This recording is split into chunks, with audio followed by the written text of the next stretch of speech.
Et bonjour tout le monde, aujourd'hui on se retrouve pour l'épisode numéro 14 et aujourd'hui on va parler d'Albert Camus. C'est peut-être l'auteur le plus connu de l'absurde. Allez, c'est parti.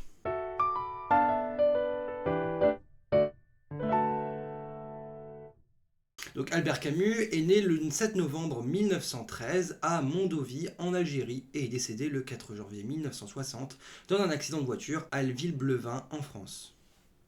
Donc on voit qu'il a vécu en même temps et quasiment mort en même temps que Boris Vian et que Jules Romains. Albert Camus est associé au mouvement de l'existentialisme en philosophie et à l'absurde. Donc les métiers de Camus étaient écrivain, philosophe, on le retrouve beaucoup en philosophie, et journaliste. Il reçoit d'ailleurs un prix Nobel de littérature en 1957. Albert Camus est né dans une famille modeste. Son père meurt pendant la Première Guerre mondiale. Il va grandir à Alger où il fréquente l'école primaire puis le lycée. Il étudie la philosophie à l'université d'Alger où il est exposé aux idées existentialistes. Il va commencer à écrire dès son adolescence en contribuant à des journaux locaux. Puis il va publier son premier essai, L'envers et l'endroit, en 1937, suivi de Noces en 1938. Il va rejoindre le Parti communiste algérien en 1935, mais quitte le parti en 1937 après un désaccord. Il va défendre les idéaux de justice sociale et s'oppose à l'oppression coloniale en Algérie. Il va recevoir un prix Nobel de littérature en 1957. Il va dénoncer la peine de mort et va soutenir les mouvements pour la paix et l'indépendance, notamment pendant la guerre d'Algérie. Et il défend l'idée que l'existence humaine est dépourvue de sens intrinsèque. Bon, ça, intrinsèque signifie qui est intérieur et propre à ce dont il s'agit. Mais que les individus doivent trouver un sens à leur vie malgré cette absurdité. Il meurt dans un accident de voiture en 1960 à l'âge de 46 ans. Donc il est connu pour son œuvre L'étranger, publiée en 1942. L'étranger, normalement, il y en a beaucoup qui l'ont en grand oral. C'est un roman qui explore les thèmes de l'absurdité et de l'existence et l'aliénation de l'individu. Aussi pour Le mythe de Sisyphe en 1942, donc c'est un essai philosophique qui expose la philosophie de l'absurde et la question du suicide.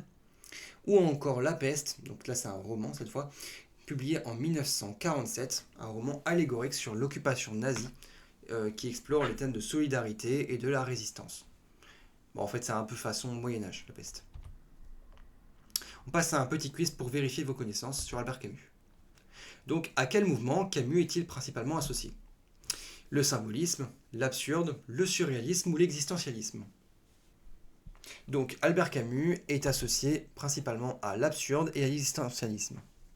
Donc il ne faut pas associer Camus au surréalisme, parce que, attention, le surréalisme n'est pas égal à l'absurde. Où est né Albert Camus? À Paris, en France, à Alger, en Algérie, à Marseille, en France, ou à Mondovì, en Algérie?